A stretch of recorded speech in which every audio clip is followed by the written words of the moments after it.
श्री शिवाय नमस्ते। सिरसा हरियाणा तारा बाबा की कुटिया पर चल रही श्री गुरु शिव महाभारत कथा जिसका 7वां दिन आज समाप्त हुआ।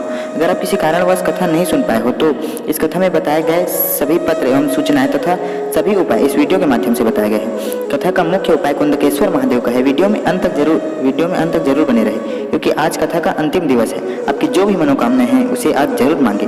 गुरुजी ने कथा में सर्वप्रथम बताया कि जैसे जैसे आपके पास धन बढ़ता जाता है वैसे वैसे आपके पास खाली समय कम होने लगता है, लेकिन आप शिव महाभारत कथा सुन रहे हैं तो यह शिव की ही कृपा है। कथा की अगली कड़ी में पत्र आया है। सरोजनी जी ने यह पत्र लिखा है। इतना धन नहीं था कि हम बहुत कुछ कर सके। पति की छोटी सी नौकरी थी जिससे उतना आवक ज़्यादा नहीं होता था। मैंने बाबा की कथा सुनकर एक छोटा सा कपड़े का व्यापार करने की सोचा। लोगों ने कहा कि यहाँ व्यापार नहीं चलेगा, पर मैं बाबा पर विश्वास करती और छोटा सा कपड़े का दुकान खोल दी।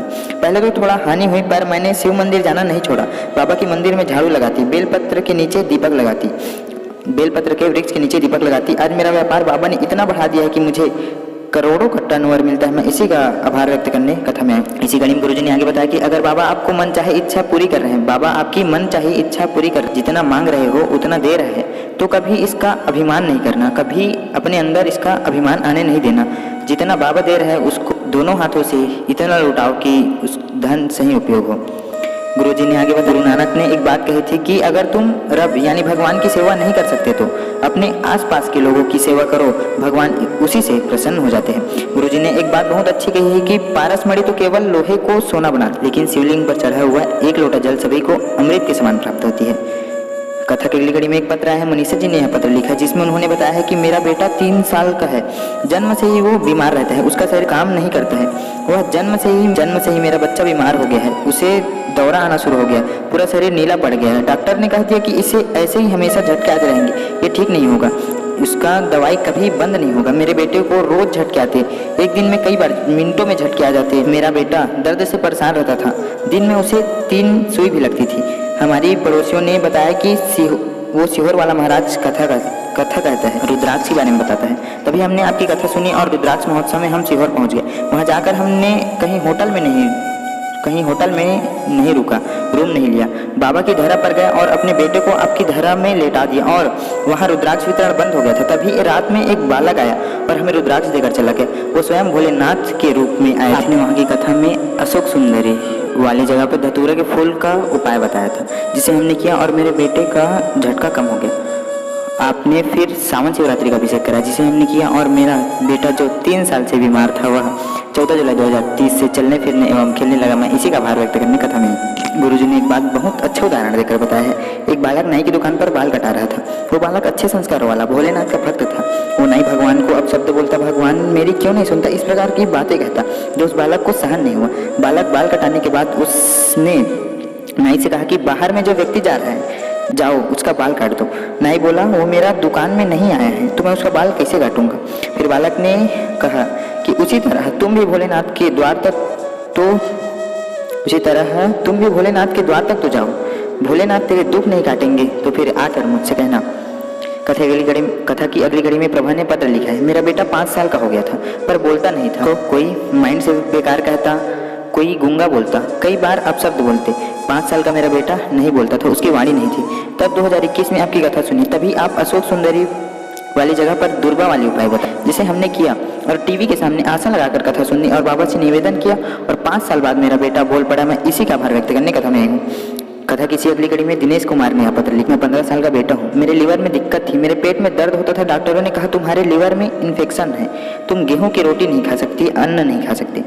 डॉक्टर ने गोली दी, ने उस गोली को खाया परंतु ठीक नहीं हुआ।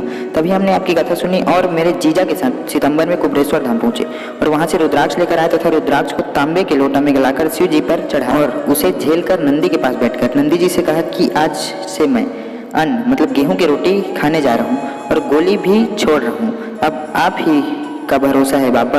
यह कहकर मैं जल पीकर रोटी खाना प्रारंभ किया और मेरा लीवर ठीक हो गया। मैं इसी का आभार व्यक्त करने कथा में आया। इस बार शिव नवरात्रि में 3 विशेष चीज पड़ा है। सोमवार की अष्टमी मतलब परसों 4 मार्च को सोमवार की अष्टमी है। प्रदोष और शिवरात्रि इस बार एक साथ पड़ रहे, इस मौके को जाने नहीं देना। इसके लिए मैं एक उपाय लेकर आने वाला हूँ, इसलिए चैनल को सब्सक्राइब जरूर करें, जिससे पहले सबसे पहले यह उपाय आपको ही मिले। गुरुजी ने आगे कहा कि पशुपतिनाथ का व्रत पाशुपत्य अस्त्र का काम करती है। तो मुरुगा जी चंचूला देवी से कह रहे हैं कि पाशुपत्य अस्त्र वो होता है जिसके एक बाण से संपूर्ण ब्रह्मांड को जीता जा सकता है, और पशुपति व्रत वह होता है जिसको दिल से करने से मनचाहा फल की प्राप्ति होती है। कथा में आगे एक पत्र है। राजू प्रजापति ने यह पत्र लिखा है। 14/9/2021 को ब्रेस्ट में कैंसर हो गया। हम सब बहुत घबरा गए। मेरे इलाज बीकानेर हॉस्पिटल में कराई। मेरी तबीयत और ज़्यादा खराब हो गई, मैं उठ नहीं सकती थी। फिर एक रिश्तेदार हमसे मिलने आए जिसने आपकी कथा के बारे में बताया, और फिर कथा में आपने एक बेर का प्रयोग शिवरात्रि पर करने को बताया था, जिसे हमने किया और वह प्रयोग हमने उसे 4 बार किया। फिर हम वहाँ से रुद्राक्ष लिया और पुष्कर की कथा में पहुँच गए, और हमने पुष्कर की कथा में जाकर बाबा से निवेदन किया और हमारा कैंसर कम होने लगा था। फिर हम सालासर बालाजी की कथा में गए, वहाँ से आकर जांच कराया तो सब ठीक हो गया था। मैं खुद एक नर्स हूँ। मेरी एक बेटी है जिसका बच्चादानी में 2 गांठ हो गई थी। मुझे तो बाबा ने ठीक कर दिया, लेकिन मेरी बेटी को एक नया रोग प्रदान। मैंने अपनी बेटी को सीहोर भेजा और वहाँ से रुद्राक्ष मंगाया और उसकी पानी पिलाती, बेलपत्र खिलाती थी। 15 दिन में मेरी बेटी की दोनों गांठें समाप्त हो गई। मैं जिस हॉस्पिटल में काम करती नर्स थी, उसी हॉस्पिटल में काम करने वाली एक दीदी थी जिसकी बेटी 3 महीने की प्रेग्नेंट थी। जांच में उसके बच्चे के दिल में छेद थी और वह बच्चा को गिराना चाहती है, पर मैंने उस दीदी को कहा कि आप सीहोर जाओ और वहाँ से रुद्राक्ष लाकर उसका पानी पियो और एक बेलपत्र खाओ। उसने 1 महीने बाद जांच कराया तो उनका बच्चा पूरी तरह से स्वस्थ हो गया था। मैं इसी का भार व्यक्त करने कथा में आई हूँ। कुंदकेश्वर महादेव। गुरुजी ने आज का सबसे महत्वपूर्ण उपाय है कुंदकेश्वर महादेव। अगर आप बहुत दिनों से गोली खा रहे हो और वो काम नहीं कर रहा है तो कुंदकेश्वर नाम लेकर गोली का स्पर्श करना और कुंदकेश्वर नाम लेकर गोली खाना शुरू करो। गोली काम करना शुरू कर दे। आप लोग भी मेरे साथ साथ 5 बार श्री शिवाय नमस्तुभ्यम का जाप करें, और जो मन हो और मन में जो भी हो बाबा से कामना करें, बाबा जरूर पूरा करेगा। श्री शिवाय नमस्तुभ्यम, श्री शिवाय नमस्तुभ्यम, श्री शिवाय नमस्तुभ्यम, श्री शिवाय नमस्तुभ्यम, श्री शिवाय नमस्तुभ्यम।